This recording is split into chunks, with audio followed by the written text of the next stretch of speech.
Okay, folks, you're going to notice something pretty quick. Let's get this out of the way. So, new setup. The old broken closet door with the Star Wars thing. That apartment's gone. You will never see that again.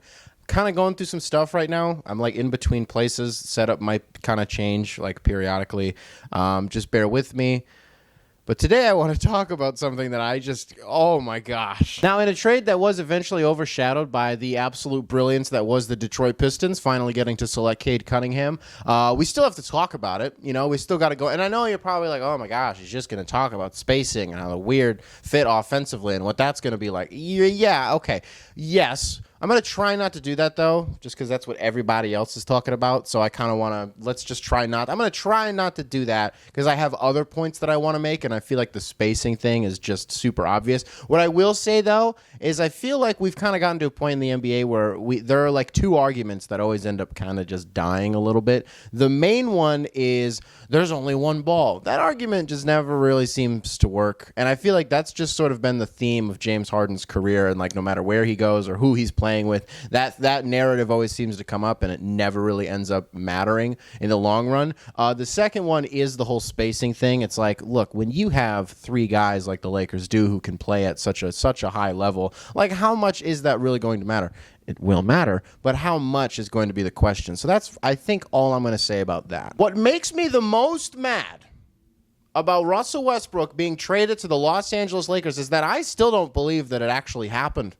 And I'm not denying that it did. It's just like I refuse to believe that such a dumb move could have been executed under Rob Pelinka's watch. How did this happen? How in the world could something like this happen? Because in the span of like an hour, we go from Montrezl Harrell and Kyle Kuzma for Buddy Hield. And I'm like, I like that trade. I like that. I like that for both sides. I like it for the Lakers because you're getting obviously one of the best three-point shooters in the entire league. Also somebody who's hasn't even his potential hasn't even been maximized because him and Luke Walton hate each other and they have a terrible relationship. So it's like Sacramento was never getting the most out of him, and he was still pretty freaking good. Also, the most important thing, you know what the most important thing of that trade was? The Lakers still had assets to play with, okay? You still had KCP and the little bit of draft capital that you had to go get something, to go get another tertiary guy to complement LeBron James and Anthony Davis, because ultimately those are the foundational pieces of this team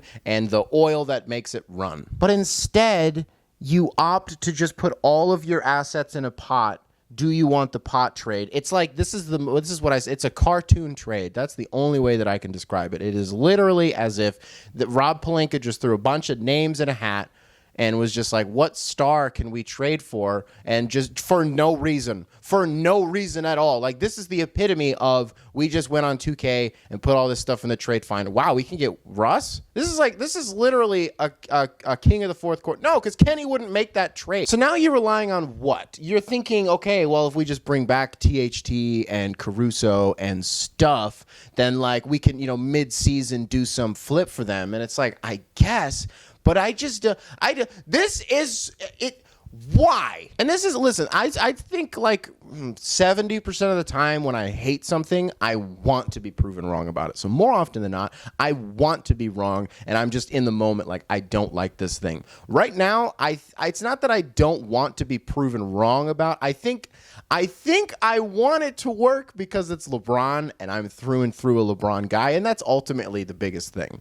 Is even though in my head, I'm like, are they going to win 50 games? Of course they're going to win 50 games. But it's like, what? Even the DeMar DeRozan stuff, I didn't think that made any sense to begin with. I think it made sense because it was like a local guy, a hometown guy, right? And it's the same thing with Russell Westbrook. And so, like, that's cute. The story is cute. But in terms of, like, basketball fit, and again, that's when it goes back to when you have as many high-level players as the Lakers currently do, and by the way, that's, like, all that they have on the roster. Because I don't really think you can doubt the Lakers. We've been doing this for 20 years with LeBron, where it's like you can keep counting them out. But this is the one point that people have also made that I think is really interesting is it's like, wow, what a resume that Russell Westbrook has had in terms of his teammates, like top to Kevin Durant, Chris Paul, Bradley Beal, James Harden. The list goes on and on and on. Wow, impressed. But it's also like, is this the first team that Russell Westbrook is going to be playing for where he doesn't believe that he's the best player? which we don't even know if he's actually going to believe. But you know what I mean? Also, can I say this about the Sacramento thing? I actually really liked Kuzma in Sacramento. I really liked that trade for them because it was like you were preparing for Rashawn Holmes to leave, which, by the way, might not even happen anymore because Charlotte went after Plumlee and Kai Jones. So Rashawn Holmes might stay in Sacramento, maybe. So it's like you're getting replacements for him, probably for Bagley as well. And like the Wizards is cool for Kuzma. I like that. I like him just being somewhere that's not LA because that was just doing no good for him. But Zach Lowe made a good point. He was like, I just mentioned that we've been doing this for almost 20 years with LeBron thing. If he's your team's best 3-point shooter, no, that's probably not going to work. And I know that like free agency is still on the horizon, and such is life when you're the Lakers and you're a LeBron team. Guys are going to take pay cuts. So you could, like Wesley Matthews might have deserved a little bit more money than he got last season just because he's Wesley Matthews. Which by the way he's not, which he didn't even end up being good for them. But it's like, how is this supposed to materialize? How is this meant to materialize? Like on both ends of the floor, they are going to be so unbelievably clunky. I don't understand how it's supposed to work. Like, are you going to be running DHOs with LeBron and Russell Westbrook? Is that the plan? Are we going to do a weird pick and roll with LeBron? No. What is the plan? I haven't seen one person rationalize why this trade was made. Can you do that? Can someone do that? Can you in the comments explain to me why this trade was made? Can you explain? Like, I don't even understand. Are Lakers fans happy, or are you guys doing your thing where you're like, we got another star? And it's like, this isn't even a super team. It's just not.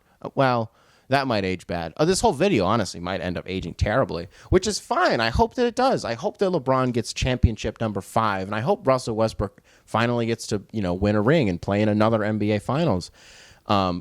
But then because you look at, like, I feel like if you're LeBron, you probably want a guy who doesn't maximize himself in the regular season the way that Russell Westbrook does. And then when it ultimately comes down to it, it's like, how far is it really going to get you in the playoffs? And I think that with LeBron, a guy who is like the ultimate floor raiser, you don't really need to do that when you have a guy like Russell Westbrook, but it's like the dude's been doing what he's been doing for the last like 5 years effortlessly, and it's like, are you going to be getting anything differently? And it's also like, I think as a duo, they're going to put up just absurd stat lines. Like you talk about the 41-41 game that LeBron and Kyrie had in the 2016 finals. Like Russ and LeBron are probably going to do that a lot. Like not specifically 41. I'm just saying like those screenshot worthy, those meme worthy stat lines when they're put next to each other on a broadcast. Like they're probably going to put up some stupid stuff.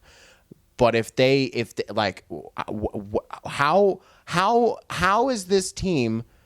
I can't even say as presently constructed because again they have like 6 guys on the roster. Do you at home believe for a second? Because you can do like title favorites. You can be like, "Ooh, I like the Nets out of the East. I like the Bucks out of the East." But when we're talking about the West next year, how many teams are you going to list ahead of the Lakers? Denver, Utah, Phoenix, the Clippers, the Warriors. Like, how many of these teams are you going to put in front of the Lakers?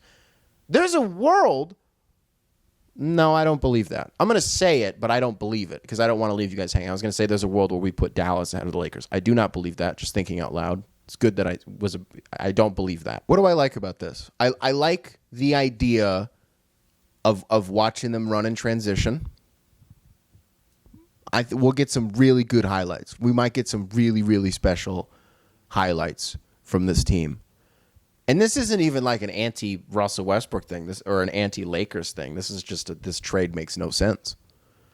And I don't believe that Rob Pelinka believes that this was the. And it's like LeBron has been at the forefront of front offices for the last like 15 years. And was he consulted? Like, LeBron said yes. LeBron said yes to this. Because I think we'd be having the same conversation if it was DeMar DeRozan, except on a lesser level, because he wouldn't be making like $47 million the way that Russell Westbrook is. Which, in the grand scheme of things, it's the Lakers. If they go into the tax, like they'll pay it, and it's not going to matter because it's the Buss family. But have I said this yet? I hate this trade. If there was like a crash course, a TED Talk on how to best mismanage your assets. I would want Rob Pelinka to be the keynote speaker. That's apparently where we've arrived, and it's one trade, because he actually has an amazing track record of properly managing assets. It's just for the sake of this right now, it's terrible. And again, like I recognize that this might age terribly. I'm not going to tie myself to any gross takes. Have I done that? That I hate this trade, like right now, but Lakers don't piss me off challenge. Go.